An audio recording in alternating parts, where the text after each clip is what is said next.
What's up, guys? Welcome to Double Crown Talk Time, the show that we put out every Friday, where we talk about video game related news and other happenings in the industry. Today, Richard will not be joining me. He is at work right now. Still trying to figure out this whole when to record, when not to scheduling thing, but that's okay. I can handle this. I'm okay. Today, we're going to be talking about the Game Awards. That happens soon. And I've got the list of nominees right here and who I would like to win, not who is probably going to win. These are going to be my picks and what I hope happens. If not, I'm not going to be upset, but if I'm 100% right, fuck you. I called it. I was right. Start that trending on Twitter.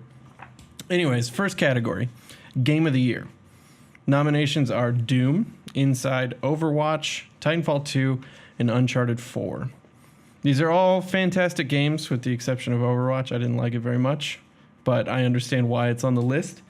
I really hope Doom takes Game of the Year. It completely blew me away. The more I saw of it, the more impressed I was, and playing it after being convinced that it was amazing, everything just feels superb. There's really good combat flow, ridiculously difficult at some points, and the story is intriguing to me. Moving on, next category, Best Game Direction. As far as I understand, this is supposed to be like the total sum of the game, where the franchise or the game is going, the whole package pretty much. So we've got Blizzard for Overwatch, DICE for Battlefield 1, id Software for Doom, Naughty Dog for Uncharted 4, and Respawn for Titanfall 2. This I really hope Respawn takes, simply because I think they deserve recognition for the game that they put out. It's pretty much a marked improvement on the first game in pretty much every way, and I would like it to be recognized for that. Best Narrative is the next category. We've got Firewatch, Inside, Mafia 3, Oxenfree, and Uncharted 4. I haven't played Mafia 3 or Oxenfree, but Uncharted 4 had such a compelling story that really moved me at parts that I really hope it takes the award for that category. Best Art Direction up next with Abzu, Firewatch, Inside, Overwatch, and Uncharted 4 again. Again, I think Uncharted 4 should take this one. It's extremely beautiful game, lifelike characters, and the animations were fantastic within it. I have a feeling Inside might take it, just because it was also a very good-looking game.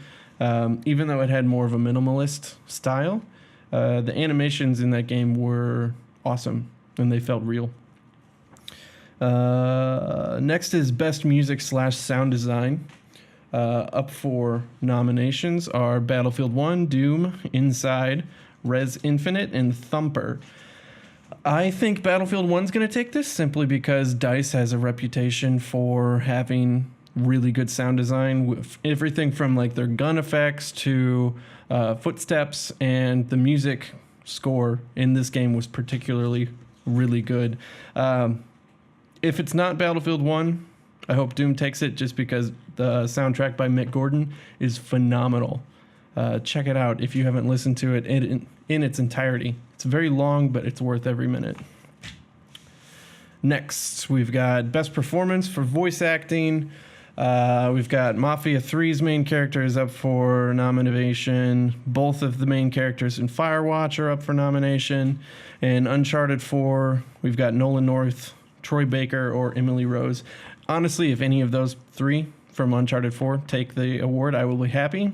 I think Nolan North had the most powerful performance, but all three of them did a stellar job, as always. Thanks, Naughty Dog, for being consistent. Next category is Games for Impact. It's like social commentary games. I haven't played any of them, so I can't really comment on it. Best Indie, or Best Independent Game, rather. We've got Firewatch, Hyper Light Drifter, Inside, Stardew Valley, and The Witness. I haven't played Hyper Light Drifter. Firewatch was good, but I don't think it was the best one. Didn't play Stardew Valley. Didn't play The Witness. I hope Inside takes it just because that game fucked with me for a while. It was good. It's really good. Play it if you haven't. Next category is Best Mobile Game. I don't play mobile games. Well, none of the ones that were on the list, at least. I play dumb mobile games like Solitaire. So, can't comment on that. Moving on. Best VR. We've got the Batman game, Eve Valkyrie, Job Simulator, Res Infinite, and Thumper. I hope that Job Sim takes it. I haven't actually played it, but I played Batman, Eve Valkyrie, and saw a lot of footage of Thumper. And Job Sim looks to be the most fun, most random zany things you can do. I think it has a lot of potential. Batman was really good, but it was very short. So, I don't know. Didn't really speak to me. Next category, action games. Nominations are Battlefield 1, Doom, Gears of War 4, Overwatch, and Titanfall 2. I hope Doom takes it. If you haven't played Doom, you need to play Doom. It's second only in combat speed. I mean, no, take that back. Titanfall 2 is the only game that is... I'm fucking this up real bad. Doom is the fastest paced combat game I've played this year, and it leads to a really interesting, like, zen flow sort of situation that really pulls you in and makes you feel super cool whenever you pull cool stuff off. Everything from like the melee attacks to the different visceral attacks you can do, and just the gun selection in it are fantastic. Highly recommend you play it if you haven't, and I think it deserves the award.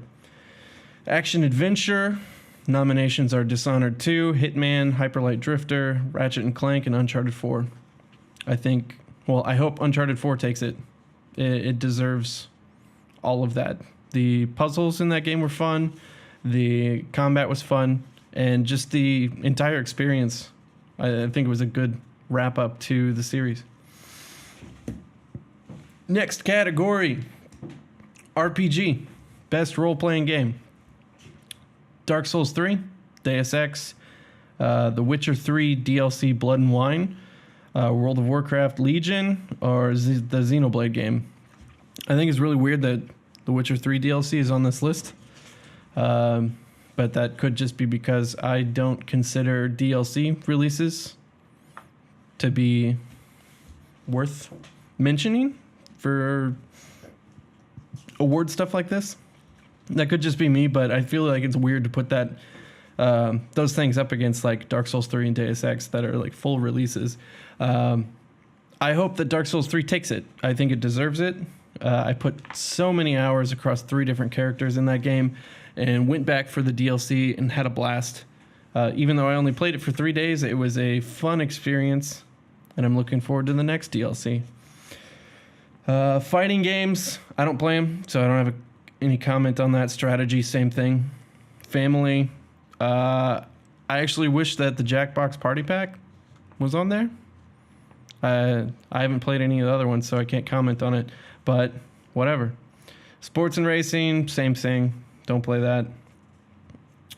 Moving on to best multiplayer. We've got Battlefield 1, Gears of War 4, Overcooked, Overwatch, Titanfall 2, and Rainbow Six Siege. This is tough. This is a tough one. There's a lot of fantastic multiplayers on here, particularly Battlefield 1, Titanfall 2, and Rainbow Six Siege. I'm a little more partial to first-person shooters, if you didn't know. But I actually hope Titanfall takes this award just because I owned that and Battlefield 1, and I haven't touched Battlefield 1 in like a week and a half now. It's that good. It keeps pulling me back in, and I keep learning new things every time I play. It's so fun. Okay, we're getting close to the end of the list here. Most anticipated game. Nominees are God of War, Horizon Zero Dawn, Mass Effect Andromeda, Red Dead Redemption 2, and Zelda Breath of the Wild. I have a feeling Zelda's going to take this award, but I'm honestly more excited about Mass Effect. I love Mass Effect, and this looks like more of it, which I want more of it. Please give it to me now. Trending Gamer nominations: Angry Joe Show, Boogie 2998, Danny O'Dwyer, Jacksepticeye, and Lyric. I hope Danny O'Dwyer takes it. He's doing really awesome work with his documentary series, and I hope he gets recognized for it. So keep it up, Danny. We're all rooting for you. 21 Fan Creation, didn't play any of those. Can't comment. Esports Player, didn't recognize any of them, so can't comment on that. Esports Team, Evil Geniuses wasn't on there, so I don't care. And Esports Game, we've got CSGO, Dota 2, League of Legends, Overwatch, and Street Fighter V. Dota 2 is the most interesting game for me to watch. There's just, like, I don't know how to play, but I still end up watching it and enjoying it because, like, the energy is so strong around those matches. So, yeah, I hope that wins. Let me know what you think. You don't have to comment on all 24 of these categories, but in the comments below, if you just want to touch on the major topics, feel free. If we disagree, that's fine. It's okay to disagree. That's what people do. Just don't start hating on other people in the comments if you disagree with them. As always, thanks for watching. You can find me on Twitter. I'm at _Matthew Creek. If you want to follow Richard, he is at Nablith. If you like this content, subscribe for more. We put one out every Friday, and we're going to start doing additional shows as soon as we figure out when we can record consistently, at least. So, yeah, stay tuned for more. We'll catch you next time. Have a pleasant evening and a great weekend. This is Matt signing off.